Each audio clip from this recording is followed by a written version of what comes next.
छोटी नानी का शरीर धीरे धीरे बढ़ रहा था, लेकिन पूरे दिन उसके कपड़े साफ सुथरे रहते। वो बिना झिझक मेजबान के सोफे पर लेटी रहती। पुराने राजा को कुछ अजीब सा लगा। वो कुछ करने ही वाला था, तभी उसकी पत्नी ने बीच में टोक दिया। क्या कर रहे हो? राजा घबरा कर बोला। नानी हॉल में सो रही थी, कहीं उसे सर्दी न लग जाए। मैं तो बस एक रजाई देने आया था। तभी सो रही शियाओफेई की नींद खुल गई। राजा ने उससे कहा, एक कप कॉफी बना दो और ऊपर दूसरे मंजिल की स्टडी में ले आना। लेकिन चुईहुआ को अजीब लगा। काफी देर हो गई थी और कॉफी आई नहीं। उधर पति और नानी दोनों चुप थे। माहौल कुछ ठीक नहीं लग रहा था।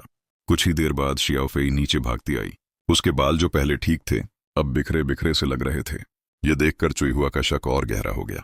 उसे यकीन हो चला, इस मासूम सी दिखने वाली शियाओफेई को हटाना पड़ेगा। उसने शियाओफेई को बाहर बुलाया और तीसरी मंजिल के लिविंग रूम में ले गई। बोली, खिड़की का कांच गंदा लग रहा है, जरा ऊपर चढ़कर साफ कर दो। शियाओफेई ने हाँ तो कह दिया, पर उसे पता नहीं था कि चुईहुआ की नजर कितनी खतरनाक हो चुकी थी। असल में चुईहुआ अभी अभी अपनी सहेली से लौट कर आई थी और शियाओफेई को सोफे पर सोते हुए देखा था। चुपचाप अटारी से औजार ले आई, खिड़की की सहारा देने वाली लकड़ी निकाली, खिड़की डीली की और एक टूटी कुर्सी वहीं रख दी। जैसे ही शियाओफेई उस पर चढ़ी, वो ऊपर से गिर गई। वहीं की वहीं मौत। उसकी आंखों में जैसे मौत से लड़ने की चाह दिख रही थी। और अजीब बात यह हुई कि वही डरावना गुड़िया उसके पास आकर गिरा। इस नजारे ने चुईहुआ को डरा दिया, लेकिन पुलिस को कुछ शक नहीं हुआ और शियाओफेई की मौत को एक दुर्घटना करार दिया गया। इसके बाद चुईहुआ ने उस अजीब गुड़िया को एक गहरे जंगल में फेंक दिया। उसे लगा अब जिंदगी फिर से सामान्य हो जाएगी। पर अगले दिन उसकी बेटी हाथ में वही गुड़िया ली खुश होते हुए उसके पास आई।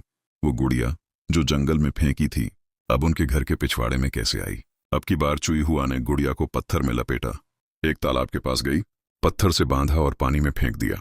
लेकिन अगले दिन कुत्ता किसी चीज को चाट रहा था।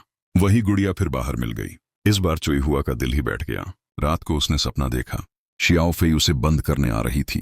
राजा ने सोचा चुईहुआ को मानसिक बीमारी हो गई है। वो तो उल्टा उस गुड़िया को उसके सामने रखकर बोला, डर का सामना करो, और बेटी को दादी के घर ले गया, चुईहुआ को अकेला छोड़कर। उसी रात बहुत तेज तूफान आया। चुईहुआ दरवाजा बंद करने गई, तभी देखा गुड़िया बड़ी होती जा रही है, यहां तक कि इंसान के बराबर हो गई।